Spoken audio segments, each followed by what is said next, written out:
How's it going, guys? It's been a while. Had a lot of personal stuff to deal with this last couple of weeks. This last week, actually. Today is going to be a little bit of a different kind of video. I found this really interesting article I wanted to go over with you guys.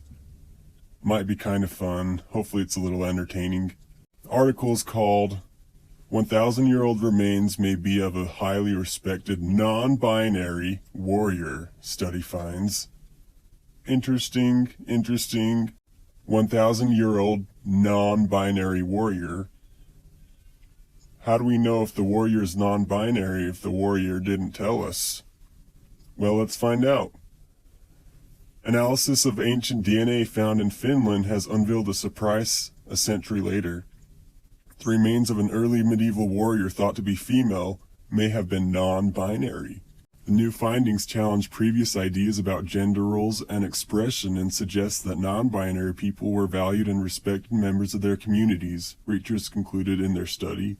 Published in the peer-reviewed European Journal of Archaeology. The findings are a reminder that biology does not directly dictate a person's self-identity.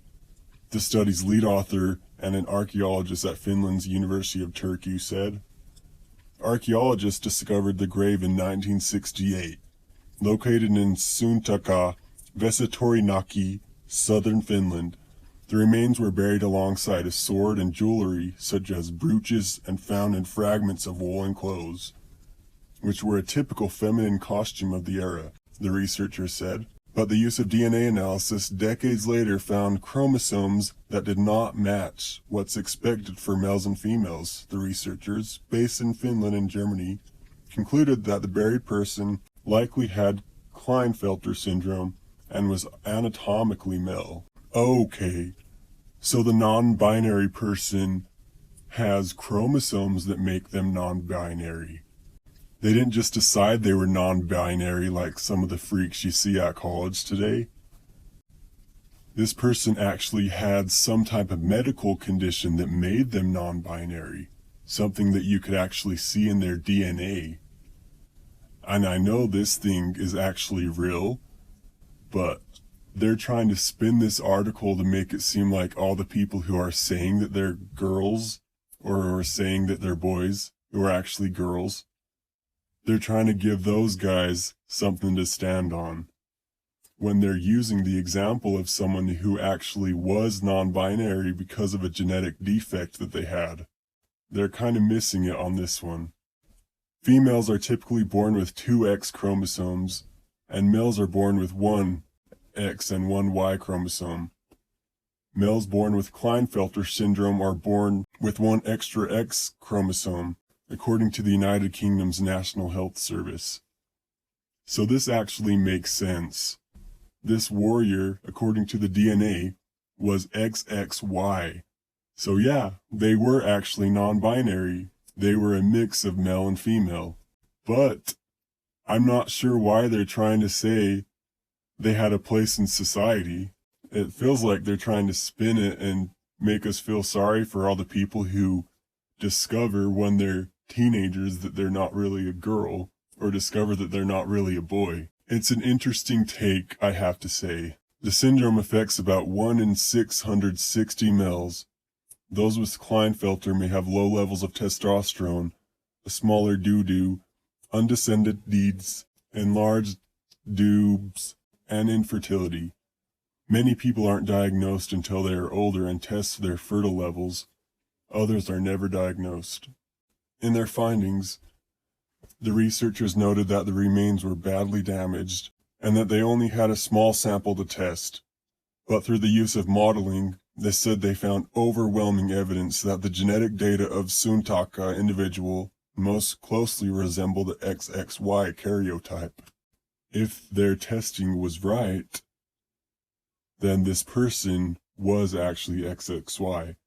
But that's not the same as all the people today who say they're transgender. The average person today who says they're transgender, if you look at their DNA, then it's not the XXY. It's either the XX or the XY. So the males who say they're females, usually they have the XY So the males that say they are females, they usually have the XY, and the females that say they're males usually have the XX. So the DNA that they have does not match what they're saying they have. And this article saying that non-binaries had a place back then and they were honored and they had all these great things. They were amazing warriors and the cities worshipped them. They're not talking about the people today who claim they're female when they're male. They're not talking about the people who claim they're male when they're female. They're talking about an actual person who actually had a genetic defect that made them a man and a woman. If you look at their DNA, they had the XXY karyotype. This isn't something that they just woke up and decided one day, hey, I'm non-binary. Make sure you put it on my tombstone that I'm non-binary, so in 1,000 years all the transgenders can look up to me and feel better about themselves. No, this is a medical condition that they actually have. Some people have it today, and those people who actually have this medical condition, they should look up to this person and say, man, if this warrior was so amazing back then, maybe I can be amazing too. The honorable way the warrior was buried led researchers to conclude that the remains were of a respected person whose gender identity may well have been non-binary. Oh, so his gender identity matched what his DNA said? So you're saying his gender identity matched the DNA? You're kind of disproving the point that you're trying to support with this article.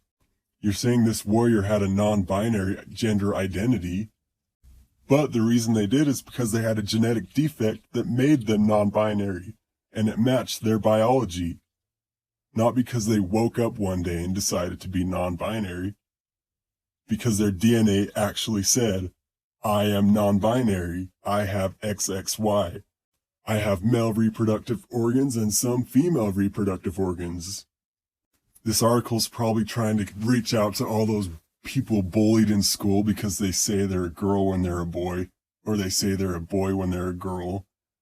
But they're kind of missing the point here. This warrior has DNA that makes them male and female. I know I said this like 5 times already, but the DNA matches the non-binary. Transgenders today can't say that. They can't say, look at my DNA, I'm non-binary. If we look at the DNA of transgenders today, we're going to see XY and XX. At least most of them. So this article's kind of missing the point. If the characteristics of the Klinefelter syndrome have been evident on the person, they might not have been considered as strictly a female or male in the early Middle Ages community, Molanin said. The abundant collection of objects buried in the grave is proof that the person was not only accepted, but also valued and respected. Yeah, they were probably accepted because they accepted themselves for what they actually were. They accepted that they were non-binary because they had non-binary DNA. Not because they were male DNA and they said, no, I'm female. Not because they had female DNA and they said, no, I want to be male. They had actual genetic defects that made them non-binary. This isn't what people today have. Not most of them, anyways. The new research indicates that even in an ultra-masculine environment of early medieval Scandinavia, where men and the feminine social roles, and who dressed in feminine clothing were disrespected and considered shameful, there may have been individuals who did not fit gender norms and were still admired, the researchers concluded. They also said right before that they didn't even know if the person knew that they were non-binary. So, did they respect him for being non-binary? Or did they respect him for being a good warrior? You're kind of confusing me.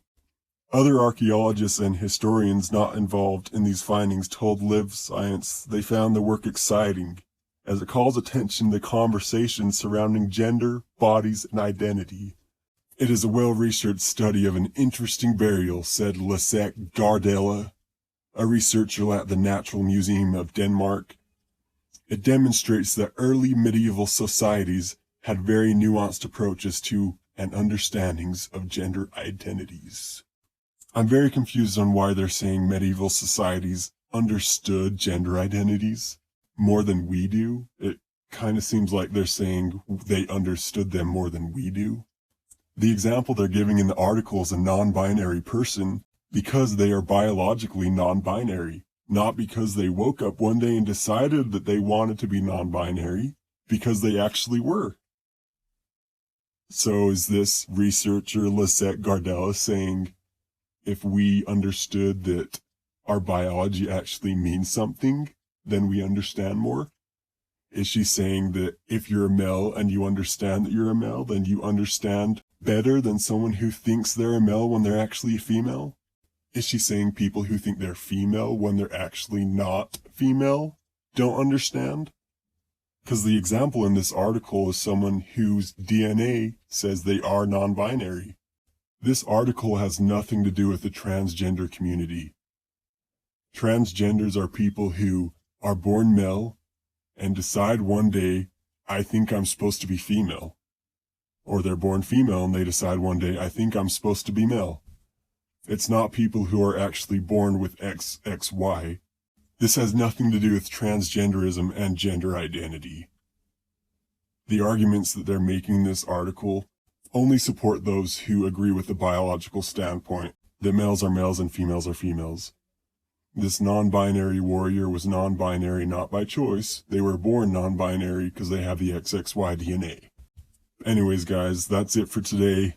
Hopefully this isn't too crazy, too political. I went on for about 15 minutes. That's actually pretty good because I don't have a script. But I'm going to be calling it good for right now. Please like and subscribe. Get the YouTube algorithm on my side. If you're non-binary, I love you so much. I think you'll do great things. Anyways, guys, like and subscribe. Be happy, get a job. Don't waste your time on YouTube anymore. Get off, go, get up and do something. Love you guys so much. Bye.